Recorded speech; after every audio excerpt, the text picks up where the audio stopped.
Today I would like to invite you to listen to the Dhammapada of the Buddha Shakyamuni. 158 verses from the Buddhist scriptures on the YouTube channel Thien Thai in the USA. Let one first establish oneself in what is proper, and then instruct others. Such a wise man will not be defiled. The Blessed One spoke this verse to teach the essential principle of integrity and personal cultivation as the foundation of all guidance. There was once a devoted practitioner who, eager to help others, began instructing fellow monks and laypeople in ethical conduct and meditation. Yet, despite good intentions, the disciple had not first examined his own mind or disciplined his own habits. He often spoke of compassion, patience, and restraint, but subtle anger, attachment, and pride remained unobserved within him. Over time, those he guided noticed the incongruence between his words and his conduct. They questioned, hesitated, and ultimately, some were misled. The Blessed One, observing this, instructed that no teaching or guidance can endure or be fruitful unless it is rooted in personal cultivation and alignment with virtue. One must first establish oneself in what is proper. To establish oneself means to cultivate virtue, restraint, mindfulness, and wisdom in every thought, word, and action. It is to act with integrity, harmonize internal intentions with external behavior, and embody the qualities that one wishes to share with others. Just as a tree must be firmly rooted in fertile soil to bear fruit, so too must the practitioner stabilize the mind and character before offering guidance. The disciple who neglects personal cultivation risks defilement, confusion, and harm, not only for themselves, but for those they attempt to instruct. When one's own mind is unsteady, restless, or clouded by unwholesome tendencies, the ability to convey wisdom clearly, compassionately, and effectively is compromised. In contrast, the practitioner who has diligently established themselves in what is proper naturally becomes a living example of the Dhamma. Words and actions harmonize. Teaching arises organically from conduct, and guidance is imbued with authenticity, clarity, and moral authority. Such a person will not be defiled because their mind is firm in virtue, steady in insight, and free from the stains of unwholesome tendencies. The Blessed One often illustrated this principle with the story of a teacher who, after cultivating years of mindful reflection, restraint, and ethical living, spoke to a group of disciples. Every word resonated because it reflected lived experience. The disciples trusted, followed, and benefited deeply, for the guidance arose from a mind established in propriety. The teaching was not mere theory, it was wisdom embodied. The verse emphasizes that instruction without personal establishment is incomplete. External knowledge, intellectual understanding, or persuasive speech cannot substitute for the inner alignment of mind, heart, and action. One may know the teachings of the Dhamma, recite verses, or advise others, but if the mind remains untrained, if desire, aversion, or pride dominate, the effort is hollow and prone to misguidance.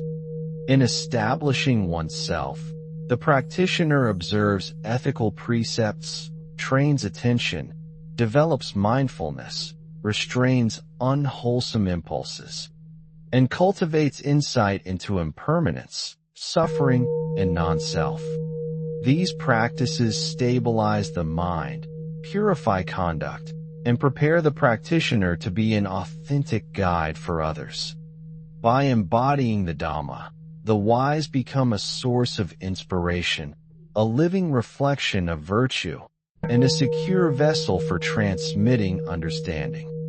Furthermore, establishing oneself first is not a solitary act, but a foundational condition for benefiting all beings. Only when the mind is clear, the heart compassionate, and the conduct aligned with the teachings can one offer guidance that genuinely relieves suffering, nurtures understanding, and fosters awakening. In neglecting personal establishment, the practitioner risks defilement through pride, misjudgment, and confusion. Words may mislead, actions may harm, and the opportunity for benefit is lost.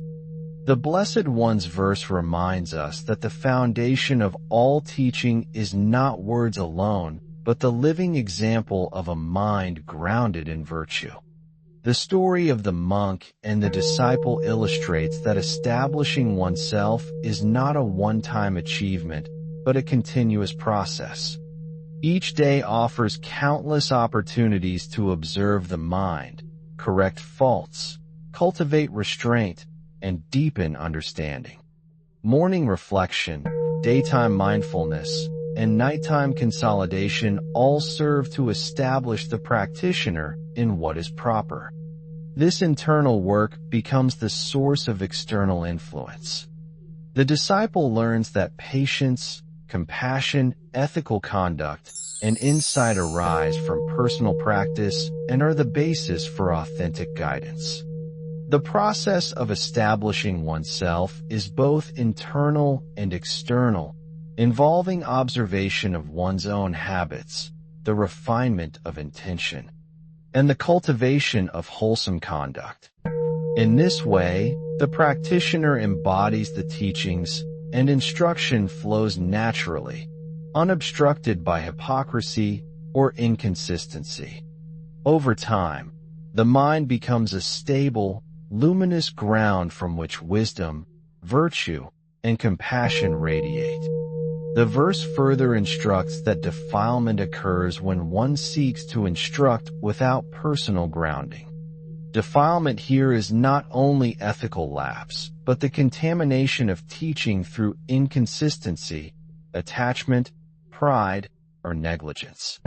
The disciple who establishes themselves first avoids these pitfalls, ensuring that guidance remains pure, effective, and beneficial. Every thought, every action, every word is aligned with the Dhamma, creating a harmonious flow between inner cultivation and outward expression. This alignment is the essence of the Blessed One's teaching, the unification of internal purity with external action, resulting in instruction that is authentic, trustworthy, and transformative.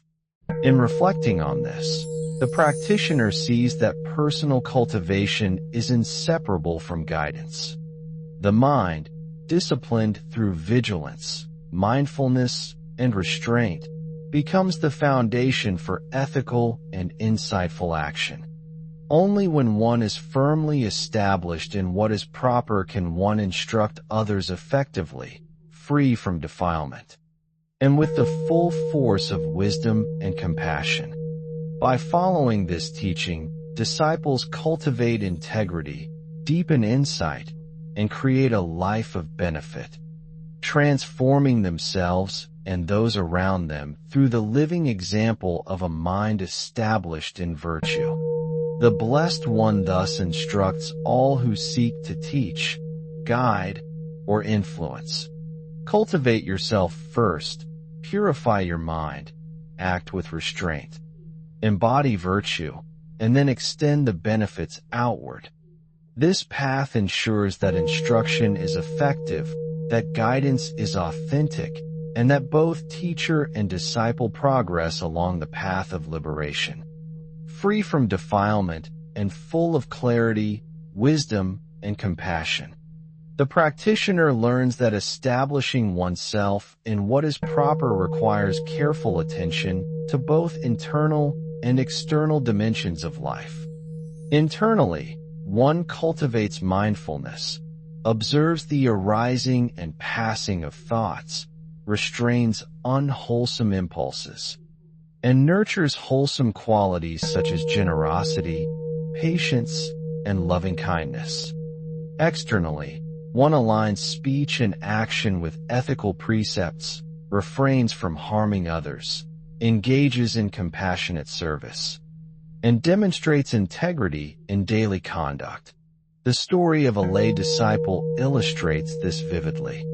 He was eager to share teachings with his village, advising neighbors on moral conduct and meditation practices. Yet, when tested by moments of frustration, desire, or anger, he failed to maintain the calm and clarity he advocated. His neighbors, attentive and wise, noticed the gap between his counsel and his behavior. Seeing this, the disciple reflected deeply and recognized the need to cultivate himself first, to purify his mind and stabilize his conduct before offering guidance. He dedicated himself to consistent meditation, ethical living, and self-reflection, learning to recognize subtle attachments, reactive tendencies, and hidden pride. Over months and years, his mind grew steady, his intentions became clear, and his behavior aligned with the principles he wished to share. When he eventually taught others, his words carried authenticity, his presence embodied virtue, and his guidance inspired trust, understanding, and transformation. The verse emphasizes that instruction without personal establishment is vulnerable to hypocrisy, misguidance, and defilement. It is not enough to possess knowledge or the ability to speak persuasively. One must embody the Dhamma through disciplined practice, awareness, and integrity. The mind itself becomes the standard by which all instruction is measured. One who has cultivated restraint, mindfulness, and insight naturally reflects the teachings in both word and action. Just as a lamp can illuminate only when it has been lit, guidance can enlighten only when it flows from a mind established in virtue and understanding. The path of personal cultivation involves recognizing the subtle ways the mind becomes entangled in desire, aversion, and delusion. Thoughts that seem harmless may lead to speech or action that harms. Emotions that appear fleeting may influence behavior in ways that contradict wisdom and compassion. By observing, restraining, and transforming these tendencies, the practitioner establishes a solid foundation from which authentic instruction can arise. The verse further teaches that a wise person does not seek to instruct out of pride, ambition, or the desire for recognition. True guidance arises spontaneously from the clarity and integrity of a well-cultivated mind. When the practitioner is firmly grounded, their instruction is naturally aligned with the Dhamma, reflecting the impermanent, conditioned nature of all phenomena, the value of ethical conduct, and the cultivation of insight. In this way, wisdom and virtue support one another. Internal cultivation strengthens external guidance, and consistent ethical behavior reinforces insight. The disciple comes to understand that instruction and personal practice are inseparable. One cannot give what one does not possess. The integrity of the mind and the alignment of conduct provide the vessel for teaching. By establishing oneself first, one ensures that the guidance shared is reliable, beneficial, and free from defilement. The Blessed One's teaching also reveals the subtle nature of defilement. It is not only overt misconduct that stains the mind, but also the hidden presence of attachment, pride, and inconsistency. A mind that is unestablished, even if it speaks eloquently, is vulnerable to these defilements, and the guidance it offers may lead others astray. Through diligent cultivation, reflection, and restraint, the practitioner removes these stains and stabilizes the mind, ensuring that instruction is pure, grounded, and effective. The practice of establishing oneself is ongoing. Each day, each interaction, each thought provides an opportunity to refine the mind, strengthen virtue, and deepen insight. Just as a potter continually shapes clay to produce a vessel of utility and beauty, so too does the practitioner shape the mind to become a vessel of wisdom, compassion, and guidance. In this way, teaching is inseparable from living the teachings, and the disciple becomes a living example of the Dhamma in action. The verse also encourages humility and patience. Establishing oneself is a gradual process, requiring continuous effort, reflection, and self-observation. One must be patient with oneself, attentive to subtle tendencies, and diligent in ethical, meditative, and reflective practice. This careful cultivation allows the mind to become steady, resilient, and capable of supporting both personal awakening and the benefit of others. When one is firmly established, instruction becomes an extension of one's own cultivation. Words and deeds align with insight, speech conveys understanding, and actions embody compassion. Such guidance is never forced, coercive, or hypocritical. It naturally inspires trust, learning, and transformation in others. Through this practice, the disciple experiences the profound interconnectedness of self-cultivation and teaching. One sees clearly that the purity of guidance arises from the purity of the mind. That effective instruction depends on the strength of personal practice, and that lasting benefit to others can only flow from one's own established virtue and insight. The verse teaches that this is the path of the wise, free from defilement, radiant with virtue, and capable of leading oneself and others toward awakening. The disciple gradually understands that establishing oneself in what is proper is both the beginning and the foundation of all spiritual practice. Without personal cultivation, words are empty and guidance loses its power. The mind must first be trained to observe its own tendencies, to restrain unwholesome impulses, and to cultivate wholesome qualities. Only when one acts from a mind that is steady, compassionate, and wise can one speak to others with clarity and effectiveness. A practitioner who neglects self-establishment risks misguiding others and allowing subtle defilements to influence their teaching. Just as a lamp can only illuminate when it has been lit, instruction can only enlighten when it is grounded in personal practice. The story of the senior monk, who spent years refining his own conduct before taking on the role of teacher, illustrates this principle beautifully. His wisdom was not only intellectual, but embodied in every gesture, every word, and every action. Those who came to learn from him felt the authenticity and depth of his guidance, because it flowed naturally from a mind established in virtue. The disciples realized that following such a teacher meant they were guided not merely by words, but by the living example of the Dhamma in action. Establishing oneself in what is proper also requires patience, humility, and self-reflection. One must recognize subtle defilements, habitual tendencies, and attachments that can cloud the mind. Regular meditation, ethical conduct, and mindful reflection provide the means to observe and transform these tendencies. Over time, this steady cultivation purifies the mind, strengthens insight, and allows one's conduct to align fully with the teachings. When instruction arises from this foundation, it is powerful, reliable, and free from hypocrisy. The Blessed One's teaching emphasizes that guidance is not merely an external act, but a reflection of inner cultivation. One cannot give to others what one does not possess oneself.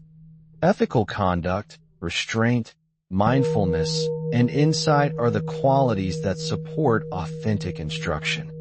Those who embody these qualities naturally inspire trust, learning, and transformation in those they teach. In establishing oneself, the practitioner also recognizes the interconnectedness of personal practice and the benefit of others. By cultivating virtue, clarity, and compassion within, one creates conditions for teaching to be effective. Instruction becomes not a matter of persuasion or authority, but a natural expression of the mind's steadiness and insight. Defilement is avoided because the guidance flows from a mind free of greed, aversion, pride, and inconsistency. The disciple learns that this process is continuous. Each thought, each action, and each moment provides an opportunity to reinforce virtue, refine conduct, and deepen insight. Morning reflection, daytime mindfulness, and evening consolidation together stabilize the mind and create the conditions for authentic teaching. As one's own mind grows steady and virtuous, the ability to guide others grows naturally. The Blessed One's teaching also reminds us that instruction without self-establishment is not harmless. Words may mislead, actions may confuse, and the opportunity for genuine benefit may be lost. By first cultivating the mind, one ensures that instruction is aligned with truth, compassion, and wisdom. A well-established practitioner acts as both guide and exemplar, embodying the Dhamma in a way that can be trusted and followed. This alignment between personal cultivation and instruction is the essence of the verse. The mind, disciplined, aware, and compassionate, becomes the source of all effective guidance. Speech reflects insight, actions reflect virtue, and teaching becomes a living manifestation of the Dhamma. In this way, one avoids defilement, nurtures the welfare of others, and progresses steadily on the path of liberation. To hold oneself dear is to cherish this process, to act with care, and to cultivate qualities that benefit both self and others. The practitioner sees that personal establishment is inseparable from teaching and guidance. Only a mind grounded in virtue and insight can transmit wisdom reliably. Over time, this cultivation creates a mind that is clear, stable, and luminous, capable of offering instruction that alleviates suffering, inspires understanding, and fosters awakening. By practicing this diligently, the disciple embodies the teaching of the Blessed One. Establish yourself first in what is proper, cultivate virtue, insight, and mindfulness, and then offer guidance to others. When one follows this path, instruction flows naturally, guidance is effective, and the mind remains undefiled, clear, and radiant. The practitioner becomes a living example of the Dhamma, offering benefit not only through words but through every action, intention, and presence. The process of self-establishment and authentic instruction ensures that the teachings are preserved in their purity, that guidance brings real benefit, and that both teacher and disciple progress toward awakening. This is the meaning of the verse, and it is a guiding principle for all who seek to live, practice, and teach the Dhamma with integrity, compassion, and wisdom. Thank you for watching my video. Namo Amitabha. I wish to bring this merit towards all disciples and sentient beings, all of whom will attain Buddhahood. Remember to like, share, and subscribe to my YouTube channel. I really appreciate your time.